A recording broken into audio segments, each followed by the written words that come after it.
안녕하세요. 까치살모입니다. 오늘은 KF21 수출 이야기를 해볼까 하는데요. 현재 우리나라는 인도네시아, 필리핀, 그리고 UAE와 말레이시아, 이 네 나라와 KF21 수출을 위한 구체적인 협상을 하고 있습니다. 그런데 이번에 말레이시아의 군사안보 전문 매체인 디펜스 시큐리티 아시아에서 우리 KF21의 수출에 관한 자세한 내용을 다루었고, 지금까지 우리가 그 구체적인 내용을 알지 못했던 UAE에 대한 수출 이야기를 자세히 다루었기 때문에 그 이야기를 해볼까 합니다. 특히 저의 관심을 끈 내용은 바로 카이 측에서 올해 안에 KF21의 첫 수출 계약을 체결할 거라고 이야기했는데, 그런데 우리 KF21의 첫 수출 대상 국가가 지금까지 알려지기로는 인도네시아라고 생각을 했는데요. 아무래도 올해 안에 첫 수출 계약을 체결할 나라는 인도네시아가 아닌 필리핀인 것 같습니다. 그래서 오늘은 그 이야기를 해볼까 합니다. 그 전에 앞서서 당부하는 말씀을 좀 드려야 할 것 같은데요. 이번에 저는 캐나다의 잠수함 사업에서 우리 한화가 선정되지 않고 독일의 TKMS가 선정될 거라고 예상을 했는데요. 그런데 어떤 분이 저희 이 예상을 보시고는 가지고 있는 한화의 주식을 팔아서 손해를 면했다고 이야기하셨습니다. 물론 저도 정보를 얻기 위해서 주식 관련 기사를 많이 찾아보고 있고, 이번에 한화는 캐나다 잠수함 사업 결과 발표 직전에 8%가 상승을 했다가 발표 이후에 30%까지 하락했다는 소식은 알고 있습니다. 그런데 분명히 이야기하지만 저는 경제 전문가도 아니고 주식 전문가도 아닙니다. 사실 저는 지금까지 단 한 번도 주식을 해본 적도 없습니다.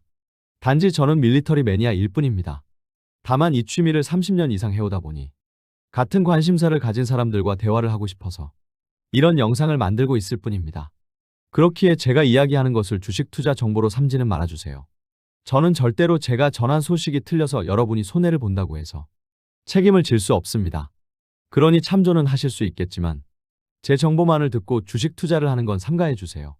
분명 저는 과거에 삼양컴텍이나 웨이비스를 추천한 적이 있지만 이 회사들은 우리의 중견 방산회사들로 그 능력에 비해서 저평가 받고 있다고 생각이 들어서 추천을 했을 뿐이고, 결코 저는 주식 투자에 관한 건 알지도 못하고 책임도 질 수 없으니 그 점은 명심해 주시길 바랍니다. 그리고 이번 7월 7일에 한화에어로스페이스와 국방과학연구소는 경남 창원 1사업장에서 국산 장수명 항공엔진 초도 시제 지상시험 착수식을 열고 5,500파운드 터보팬 엔진과 1,400마력급 터보 풀업 엔진을 공개해서 이걸 설명해달라는 분이 있었는데요. 이걸 굳이 제가 지금에 와서 설명을 할 필요가 있을까요? 아마 제가 이 엔진들을 다룬 것만도 수십 번은 넘을 겁니다. 그래서 솔직히 지금 시점에서는 이 엔진들에 대해서 제가 추가로 설명할 내용 자체가 별로 없습니다. 우선 5,500파운드 엔진은 지금 우리나라가 개발하고 있는 저피탄 무인 편대기, 그러니까 우리 KF21과 멈티로 공동작전을 하는 무인 전투기에 탑재될 거라는 건 당연히 여러분도 잘 아실 것이고요. 그리고 1,400마력급 터보 풀업 엔진은 우리나라의 중고도 무인기에 탑재되기 위해서 개발하고 있는 엔진으로, 지금 현재 우리의 중고도 무인기에는 외국산 1,200마력급 터보 풀업 엔진이 탑재되어 있는데요. 이번에 개발하고 있는 엔진은 바로 중고도 무인기의 엔진을 국산화하기 위한 엔진으로, 지금은 중고도 무인기의 최대 상승고도가 11km인데 이 엔진을 탑재하면 최대 14km로 최대 상승고도가 더 높아지고 무장 탑재량도 더 늘어난다고 합니다. 원래는 이 엔진이 개발되면 중고도 무인기를 기반으로 합성계구 레이더를 떼어내고 미국의 리퍼 무인기와 비슷한 무인 공격기를 개발한다고 했었는데, 지금은 사정이 많이 바뀌어서 어떻게 될지 모르겠습니다. 그리고 이번에 미국에서 우리나라 조선소들에게 군함과 보급함 건조에 대한 문의를 정식으로 해왔다고 하고, 또 나토 회의에서도 미국 트럼프 대통령과 우리 대통령이 만나서 이 문제에 대해서 논의를 했다고 하는데요. 한마디로 말해서 저번에 트럼프 대통령이 우리 대통령에게 군함 10척을 건조해 줄 수 있냐고 물어본 것에 이어지는 건데요. 그래서 분명 지금 미국의 트럼프 행정부는 우리나라에서 군함과 급유함을 건조할 준비를 하고 있는 건 분명해 보입니다. 그러나 문제는 지금 미국 의회가 이걸 반대하고 있다는 것으로, 이미 미국 하원에서는 대통령의 재량권을 금지하는 국가수권법이 통과되었는데요. 이게 무엇이냐면 분명 미국에서는 반스톨레프슨 수정법이라고 해서 외국에서 군함을 건조하는 걸 막는 법률이 있습니다. 그러나 예외적으로 대통령이 허락하면 군함을 외국에서 건조를 할 수 있는데요. 그런데 미국 하원에서 바로 이 대통령의 예외권을 금지하는 내용을 국가수권법에 포함시킨 건데요. 그래서 이게 상원까지 통과되면 아무리 트럼프가 나선다고 해도 미국의 군함을 우리나라에서 건조를 할 수가 없습니다. 그래서 분명 지금 이 문제는 미국 정부에서는 우리나라에서 군함을 건조하고 싶어 하지만 미국 의회가 반대를 하고 있다는 게 가장 문제인데요. 그래서 저는 이 문제에 좀 심중한 편입니다. 한마디로 말해서 미국 정부가 아닌 미국 의회가 앞으로 어떻게 나올 건지를 좀 더 지켜볼 필요가 있다고 생각이 됩니다. 그래서 아직은 이 문제에 심중한 건데요.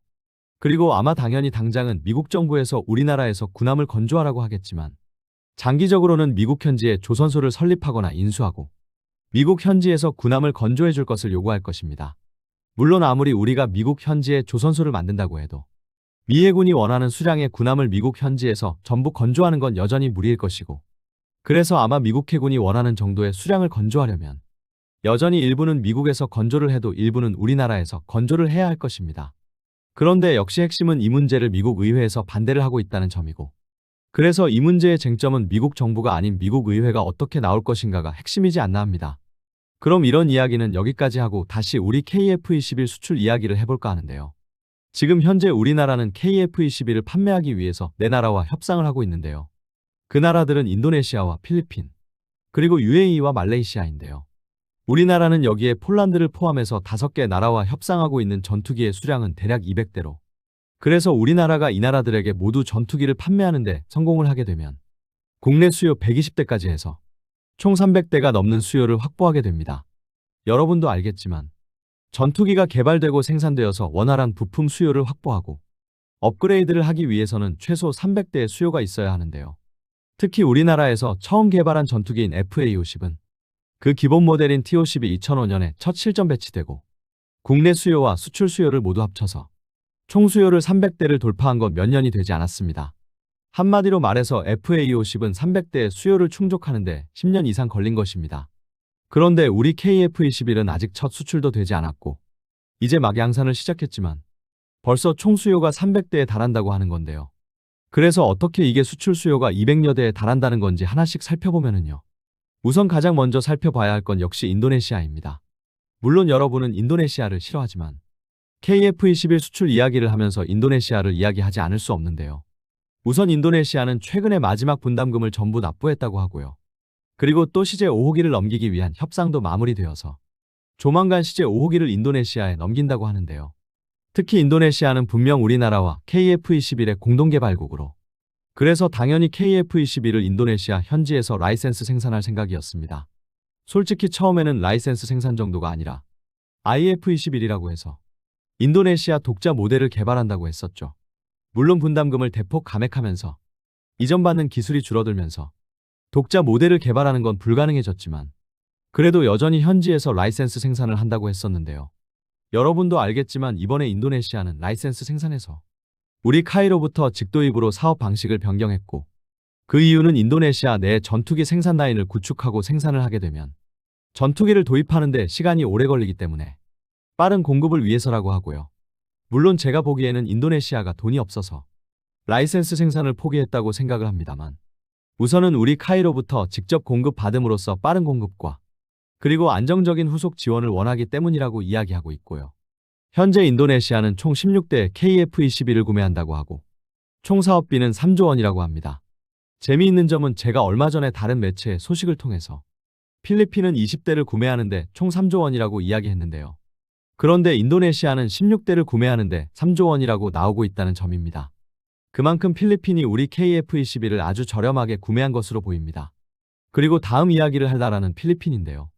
필리핀은 12대에서 20대의 전투기를 구매할 생각인데 이 사업에 지금 남아있는 최종 후보는 미국의 F-16과 그리고 우리 KF-21입니다.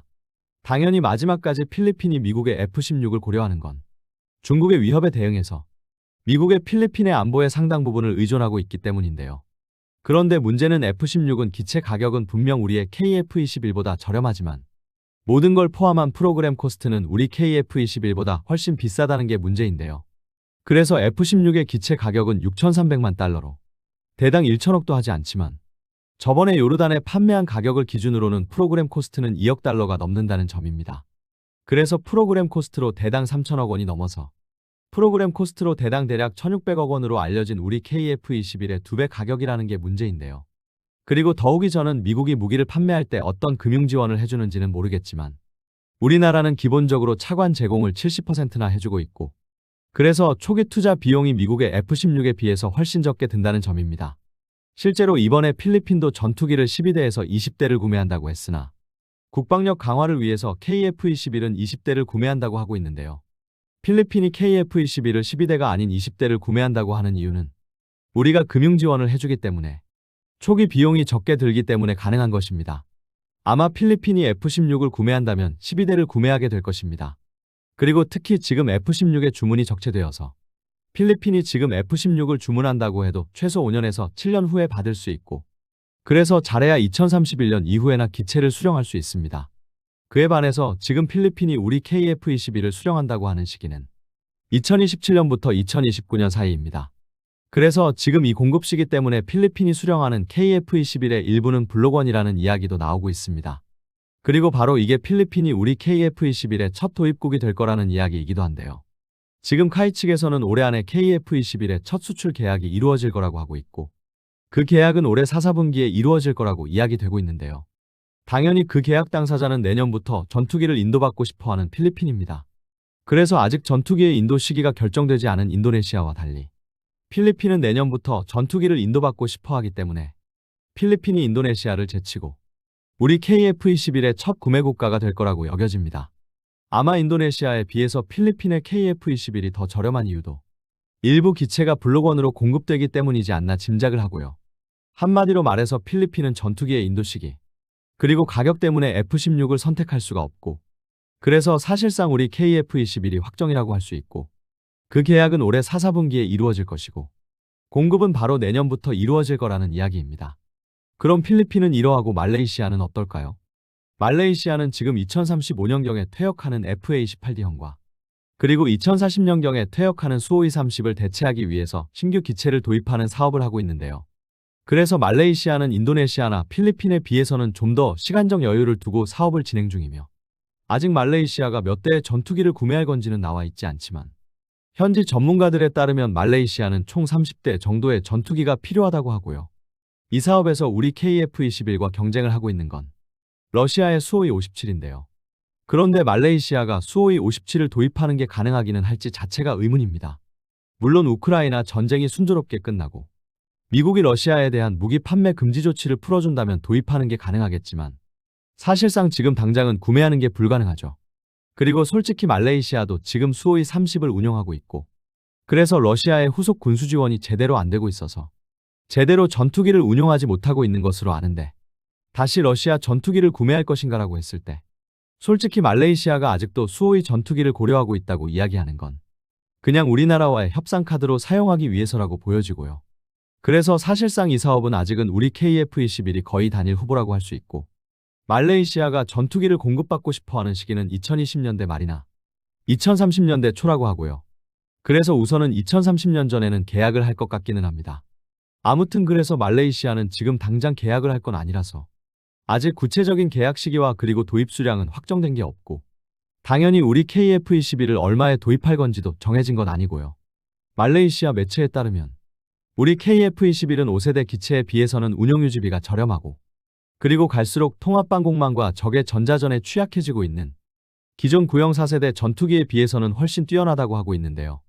한마디로 말해서 우리 KF-21을 5세대와 4세대 중간에 있는 전투기로 생각을 하고 있는 것 같습니다. 그래서 지금 당장은 앞으로 큰 변수가 없다면 몇 년 뒤에 말레이시아가 우리 KF-21을 구매하기 위한 계약을 체결할 것은 거의 확실해 보입니다. 그럼 UAE는 어떨까요? UAE는 기본적으로 이 사업에 150억 달러, 그러니까 우리 돈으로 대략 22조 원을 투자할 거라고 하고 있고요. 현지 전문가들에 따르면 UAE는 최대 100대 정도의 KF-21을 도입할 것으로 예상하고 있습니다. 그러나 문제는 UAE는 이걸 단순하게 전투기를 구매하는 것을 넘어서 UAE 현지 국영방산기업인 엣지그룹과 우리카이의 합작 사업이라고 보고 있고, 당연하게도 우리나라로부터 전투기를 직도입하는 것이 아닌 UAE 현지의 생산시설을 구축할 것이고, KF-21의 발전형을 공동 개발할 거라고 하는데요. 한마디로 말해서 UAE 측에서는 UAE 현지에서 생산되는 KF-21을 UAE 현지 수요만 충족하는 것이 아닌 제3국에 수출하는 것까지 희망하고 있습니다. 저번에 K9 자주포도 제3국에 판매하는 걸 희망한다고 했는데 KF-21도 마찬가지이고요. 그래서 말레이시아 매체에 따르면 블록3 등을 공동 개발하기를 원한다고 했는데, 제가 저번에 UAE는 KF-21 전자전기의 공동 개발을 원한다고 한 적이 있죠. 그래서 사실상 UAE는 지금 시점에서는 KF-21 블록2와 KF-21 전자전기, 그리고 블록3까지 모든 종류의 KF-21을 전부 구매할 것으로 예상되어집니다. 그러나 당연하지만 가장 큰 문제는 역시 UAE가 원하는 건 바로 KF-21의 핵심 소스 코드를 이전받아서 UAE가 직접 KF-21의 신규 무장을 통합할 능력을 원한다는 점인데요. 그래서 아마 UAE와의 협상은 이게 가장 큰 쟁점이 될 것입니다. 결론은 UAE는 단순한 KF-21 도입국이 아닌 공동개발국 지위를 원하는 것이고, 당연히 인도네시아처럼 UAE가 만만한 상대는 아니고요. 가장 쟁점은 기술 이전과 UAE가 투자를 해서 개발한 개발품의 지적 재산권 등이 문제가 될 것입니다. 한마디로 말해서 솔직히 나쁘게 이야기하면 UAE가 우리와 KF-21 블록3를 공동으로 개발하게 되면 블록3의 구성품 일부의 지적 재산권을 우리가 아닌 UAE가 가지게 될 거라는 점입니다. 그러나 여러분도 이번에 대통령이 나토를 방문해서 이미 이야기하기도 했는데요. 한마디로 우리 한국은 더 이상 유럽에게 단순하게 무기를 공급하는 국가가 아닌 유럽과 새로운 무기를 공동 개발하는 국가가 될 거라고 이야기했는데요. 결론은 당연히 UAE가 막대한 자금을 투자하는 것이기 때문에 그에 따른 권리를 원하는 건 너무도 당연하고, 또 당연하지만 지금 우리나라 사정으로는 KF-21 블록3 뿐만 아니라 KF-21을 발전시켜서 6세대 전투기를 개발하려고 해도 우리나라 단독으로는 불가능하기 때문에 UAE와 적절하게 이런 문제에 대한 배분을 해야 할 것이라고 보여집니다. 한마디로 말해서 KF-21의 발전형은 UAE의 자금과 우리나라의 기술이 합쳐져야지만이 개발이 가능하기 때문입니다. 그래서 결론은 지금 현재까지는 인도네시아의 16대, 그리고 필리핀의 20대, 말레이시아의 30대의 수요가 있으며 여기에 UAE의 100여 대의 수요와 그 밖에 추가 수요까지 해서 앞으로 10년 안에 최대 200대의 수출 수요를 카이는 예상을 하고 있다고 하고요. 아마 그 밖의 수요는 폴란드일 것이고요. 이번 기사를 다룬 매체가 동남아 국가인 말레이시아 매체이다 보니 폴란드와의 KF-21 협상 내용을 잘 몰라서 폴란드와의 내용은 빠진 것으로 보입니다. 다만 변수가 있다면 우리 KF-21이 드디어 시장에 등장함으로써 슬슬 미국의 전투기 수출 시장과 겹치고 있다는 점입니다. 당장 필리핀에서 우리는 이미 F-16과 경쟁을 하고 있고, 특히 트럼프는 터키에 F-35를 판매하기를 희망하고 있고, 사우디와 UAE에도 F-35를 판매하고 싶어 하기 때문에 우리와 시장이 겹치고 있습니다. 그래서 과연 미국이 우리 KF-21의 수출을 어떤 식으로 바라보고 어떤 식으로 방해를 하려 할지가 관건이긴 합니다. 아마 많은 분들은 그래서 KF-21의 전투기 엔진을 국산화해야 한다고 이야기하겠지만요. 전투기 수출이라는 게 그렇게 간단한 게 아닙니다. 아무리 우리가 KF-21의 엔진을 국산화한다고 해도 전투기 수출은 정치 외교적으로 상당히 민감한 문제이기 때문에 국제시장에서 유럽 회사들이라면 모를까, 특히 우리의 동맹국이자 세계 최대 파워를 가진 미국과 경쟁하는 건 상당히 까다로운 문제가 될 것입니다. 그리고 그런 점에서는 UAE를 우리의 새로운 파트너로 끌어들일 필요가 있다고도 보여집니다. 한마디로 말해서 미국의 직간접적인 수출 방해에 대해서 우리나라가 단독으로 대응을 하는 것보다 그래도 공동 파트너와 같이 대응을 하는 게 유리하니까요. 그리고 그 공동 파트너가 인도네시아 같은 나라여서는 안 되고, 그래도 어느 정도는 파워가 있는 나라여야 한다고 생각을 하고, 그 점에서는 인도네시아보다는 UAE가 우리의 새로운 파트너가 되는 게 유리하다고 봅니다. 그래서 그 점에서는 최소한 UAE에 대해서는 우리의 기술 일부를 개방하는 것도 고려해야 한다고 봅니다. 그리고 말레이시아 매체에서는 과연 우리 한국이 이런 수요를 감당할 수 있겠냐는 의문을 표하기도 했는데요. 아마 제가 계산하기로는 가능할 것으로 보입니다. 우선 우리는 지금 KF-21을 연간 20대를 생산하고 있지만 카이 측에서는 연간 최대 40대를 생산할 수 있다고 했고, 그래서 내년인 2027년부터 2029년까지는 인도네시아의 수요 16대와 그리고 필리핀의 수요 20대, 여기에 국내 수요 물량을 연간 20대씩 생산을 하면 되고요. 인도네시아와 필리핀의 수요가 끝나면 그때부터는 말레이시아의 수요 30대를 2030년 전후로 해서 생산을 하면 됩니다. 그리고 어차피 UAE는 우리나라에서 KF-21을 생산하지 않고 UAE 현지에서 자체 생산한다고 하고 있으니 카이의 생산 라인에 UAE 물량이 걸리는 것도 없고요. 최소한 지금 나와 있는 수요는 충분히 감당이 가능할 것으로 보여집니다. 그래서 필리핀은 필리핀이 원하는 공급 시기와 카이에서 나오는 이야기를 종합해보면 올해 안에 정식 계약을 체결할 게 거의 확실해 보이고, 아마 그 다음에 올해 말이나 내년 초에 인도네시아가 계약서에 사인을 할 것으로 보이네요. 솔직히 요즘 나토다 캐나다다 해서 방산무기에 대한 무역 장벽을 높게 세우는 국가들을 주로 상대해서 그런지 모르겠지만, 그래도 동남아나 중동 국가들은 유럽 국가들에 비해서는 그 조건이 까다롭지 않네요. 우선 동남아 국가들은 그냥 가격이나 좀 싸게 해달라는 수준이고, UAE가 좀 까다롭기는 하지만 그래도 UAE는 절충교역이다, 현지 투자다 해서 까다롭게 부는 게 아니라 돈 줄 테니까 기술 달라는 거라 유럽이나 캐나다보다는 훨씬 나은 것 같습니다. 정말 그래서 요즘 같아서는 유럽에는 무기를 판매하지 말고 동남아나 중동, 그리고 남미 정도에만 무기를 팔아야 하는 것 아닌가 하는 생각도 들고요. 유럽은 조건도 까다롭고 정치 외교적인 문제까지 고려해야 해서 너무 복잡합니다. 오늘은 우리 KF-21의 수출에 대해서 이야기해봤는데요. 분명한 건 드디어 정말 말만 많았던 우리 KF-21의 수출이 목전에 와 있다는 점이고, 그리고 또 분명한 건 제가 이야기한 이 네 나라는 우리 전투기를 도입할 가능성이 아주 높다는 점이고, 그래서 이제 막 개발된 전투기 치고는 우리 KF-21이 생각보다 더 빨리, 그리고 더 많이 수출될 거라는 점입니다. 그래서 이 점은 여러분이 기대를 하셔도 좋을 것입니다. 어떤가요, 여러분? 여러분이 보기에는 정말 10년 안에 우리 KF-21 전투기가 200대 이상 수출될 거라고 보시나요? 이상 영상 봐주셔서 감사합니다.